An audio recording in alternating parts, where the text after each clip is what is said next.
Join us for the Criterion Institute podcast as Joy Anderson, a global thought leader in business and social change, leads us through a series of discussions, interviews, frameworks, rants, and reframes that will help you better understand how to use finance as a tool for transformative systems change.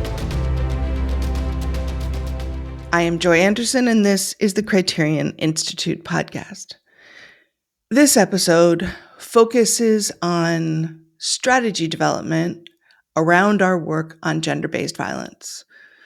Since 2017, Criterion has been working to prove that you can finance the reduction of gender-based violence, not as some silver bullet solution, but as a complement to the work that governments and civil society are doing to reduce gender-based violence. This episode is also timed with our announcement that our Convergence, our Criterion's core conference, this coming February 2026, will focus on our work on gender-based violence.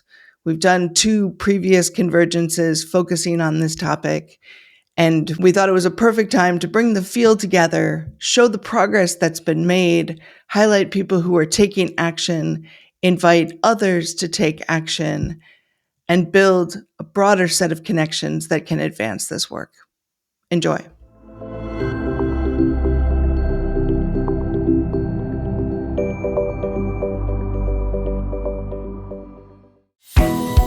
Criterion Institute runs multiple trainings a year, online and free of charge, in multiple time zones. These include our systems change training, workshop on financing the reduction of gender-based violence, and the toolkit workshop on using finance as a tool for social change, which has now been attended by thousands of investors, governments, and social change leaders worldwide. Find out more and register at criterioninstitute.org/events.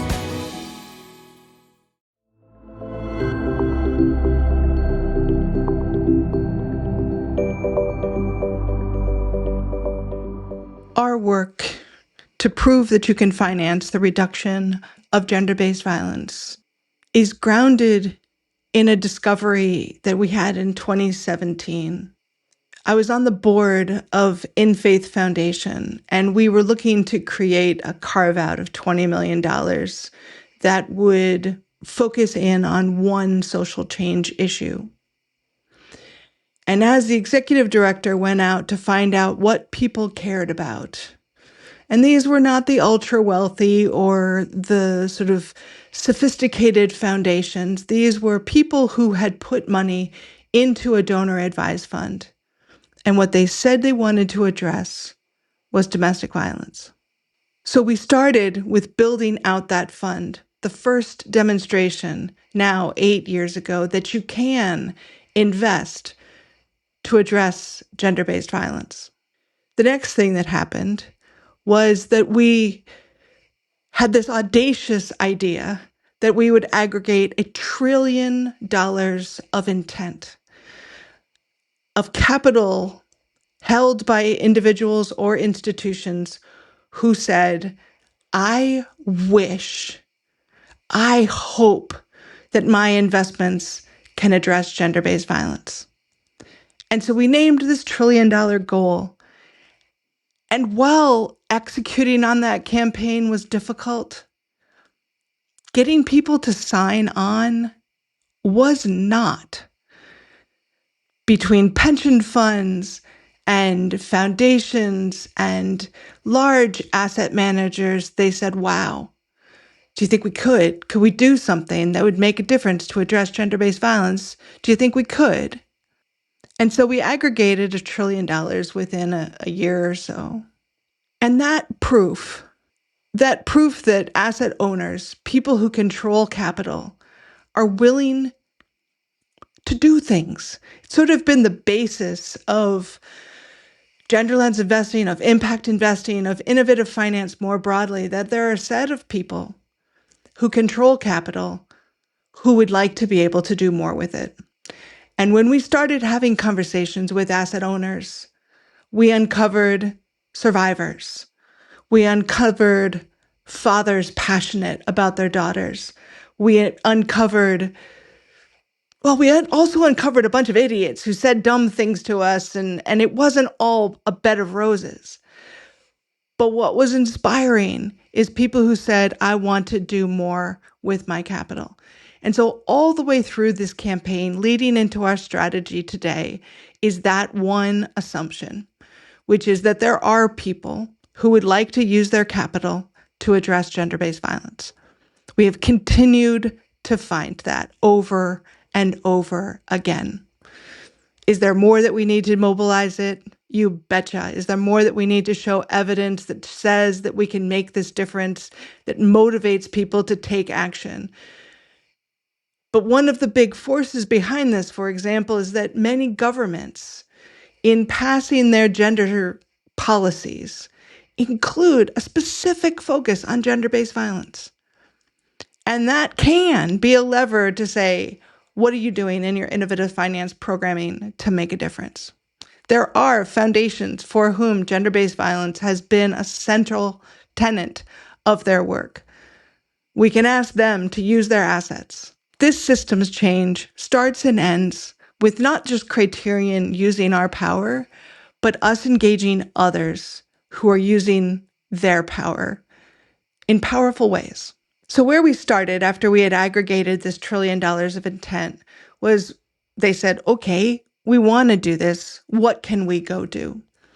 And so a lot of the work that we've done over the last 7-8 years is to build that base of possibilities, to show beyond a shadow of a doubt that across asset classes, across geographies, in private equity funds and in corporate bonds and in trade finance and among fund managers working with startups, there are approaches.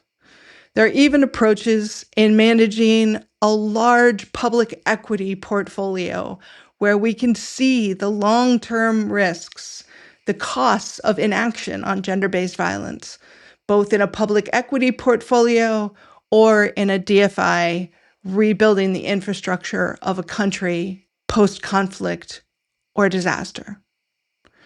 These critical settings where gender-based violence isn't a add-on, isn't just an also-ran issue. It is one of the fundamental struggles that sit in the middle of our society. Its centrality, the gender norms that support it, the tolerance that allows us to say that it is okay as a society not to push, not to challenge. That acceptance has a cost to our well-being over time. And investors need to see that cost and celebrate the places where there's resistance, where people are saying, no, it is not okay that agricultural workers are the highest incidence of gender-based violence. That is built into our food systems. That's not okay. So where are we now? We've started over the last 7 years to build out this base of evidence. And with that, a set of tools that support exploring these different ideas. We've written roadmaps. We've done a ton of training. We've put together resources that let people explore this issue. And we think we're at a turning point right now, which is not just to explore, not just to invite, but to really mobilize towards action, to organize, to build momentum, to push through. Now, that might be a hard thing to say in the face of what's going on in the world today. At the same time, these are the exact things that we need to keep pushing through, even if they're hard. So our plan moving forward, first of all, continues to build on the evidence base. What are the things that people can do and are doing to address gender-based violence through their investments, to be able to see how systems of finance, whether that's public equities or private debt, how making investments can make a difference on gender-based violence. So we're going to continue to do that design work, whether it's a part of a broad demonstration with a foundation that's looking to build a new investment fund, whether that's exploring a bond offering and that a fund manager is playing with the idea for, or just supporting development finance institutions who continue to do great work in this area. So we'll continue to do that design work and accompany people in the middle of demonstrations because we need that base. But what we need to start doing is not just doing the design work, not just building out the stories, but then we need to tell these stories, not just to ourselves, not just to a small group of people, but we need to amplify this possibility. Frankly, I think we need to amplify it because the world needs hope and they need to see that people are willing to take action on these issues, that people are willing to stand in the face of resistance and say, it is structurally, philosophically, morally, economically wrong that we allow gender-based violence to continue to happen in our world and that we have made so little progress.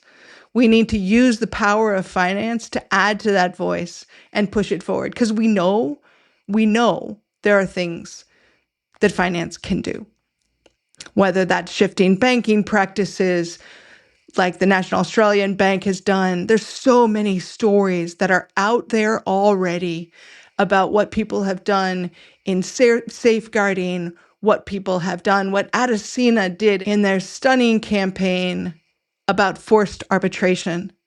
There has been progress. There are stories. So we need to package those stories and get them out into the world to get attention and say, look what people are already doing, and it's powerful. Second is we need to continue to equip people who want to do this. And one of the things that we've found is that we end up getting stuck in kind of a 101 mode. Gender-based violence is, let's face it, a very complicated issue. It is not, similar to climate change. It's not like you can just flip a switch and change global warming.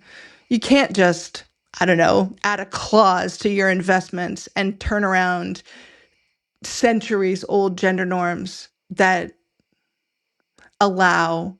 encourage gender-based violence in our world. It's complicated. It truly is. So what we're looking to do in our teaching is to really invite people who are going to move from a 101 to a 201 to a 301 to an advanced class, who are willing to learn in depth how to do this. Now, this is two audiences. This is both about the investors and the second audience that is stunningly important to us, which is actually the practitioners, the experts who work on gender-based violence, but for whom finance is not their first language. Now, I think in general, many of you know that our core goal in the end is for the people who are working to end gender-based violence to have more strategies, including the system of finance in all of its power and all of its flaws, but as another tool to be able to address the issues that they are taking on.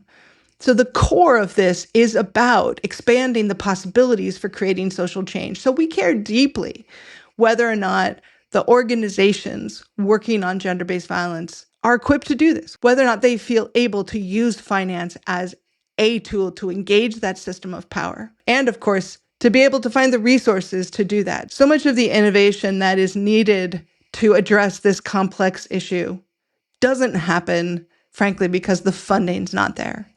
This is still an early movement.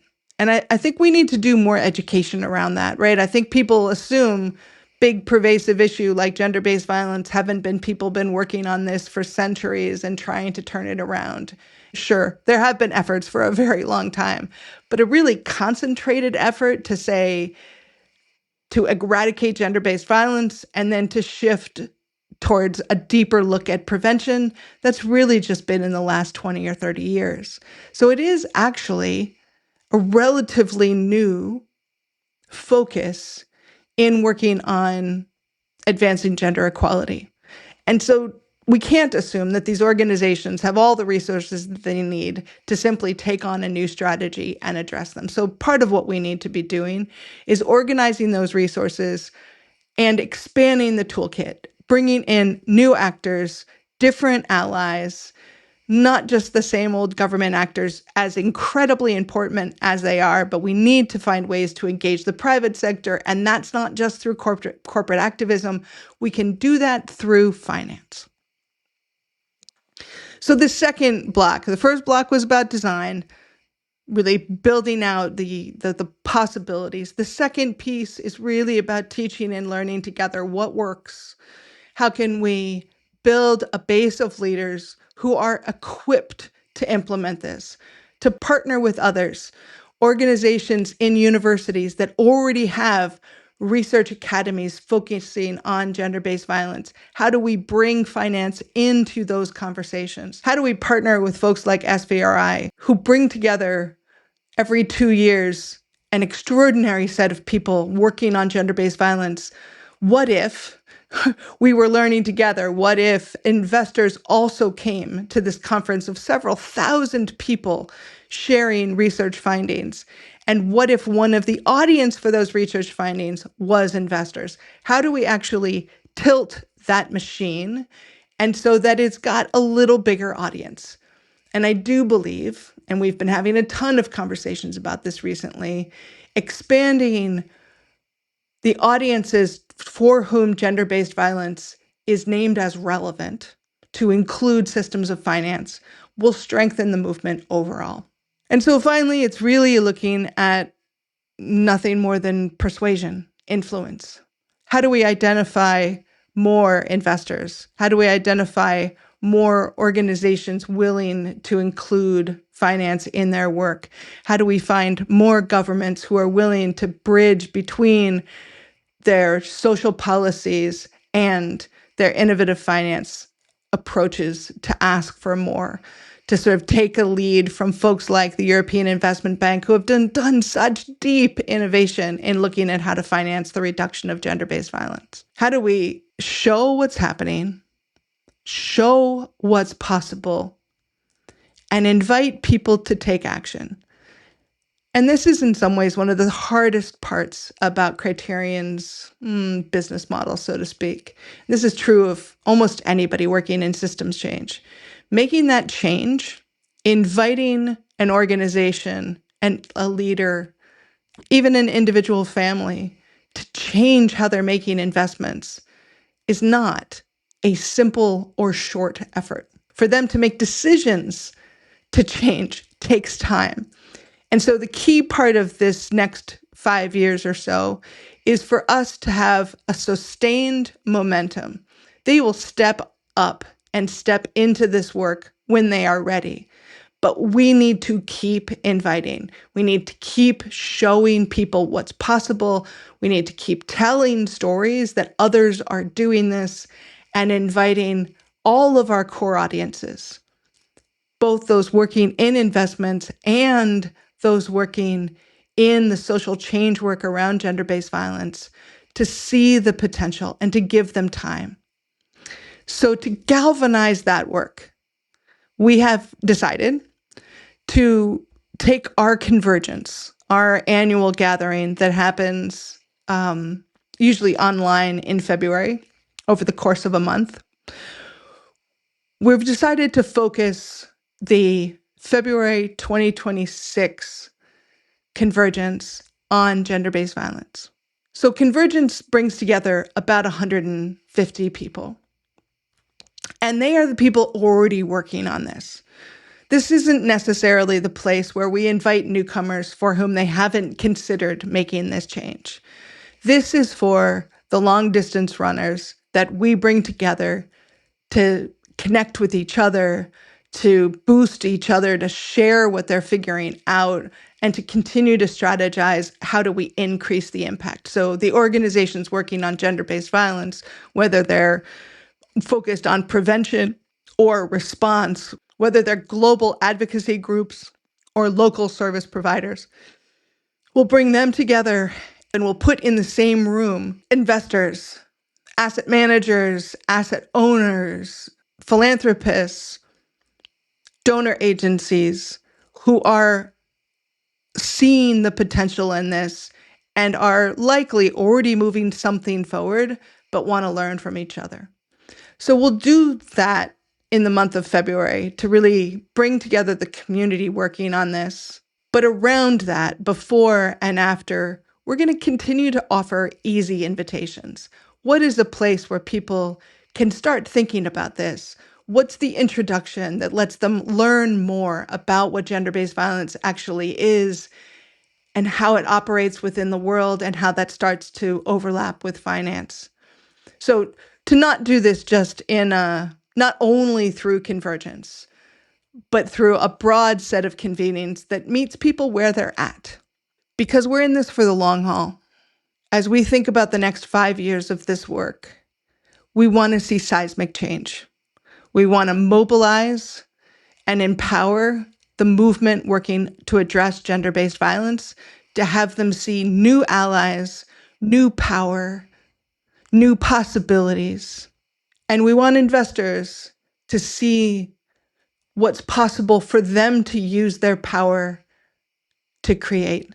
This is probably not the people who simply want to have that light ESG screen that is, makes everybody feel good. These are the people truly trying to make a difference. And there are so many of them.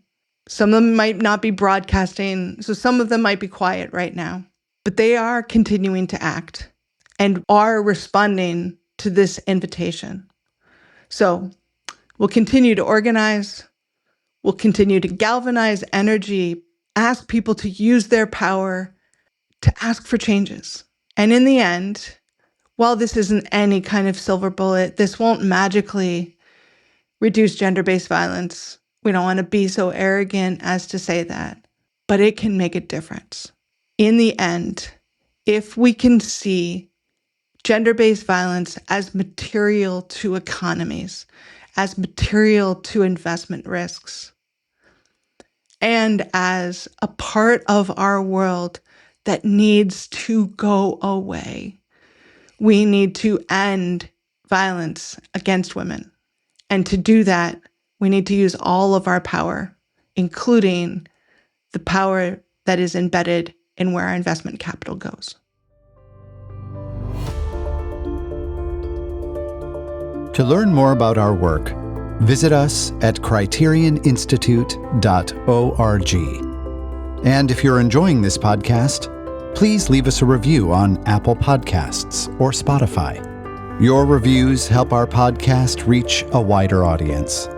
Thanks for listening.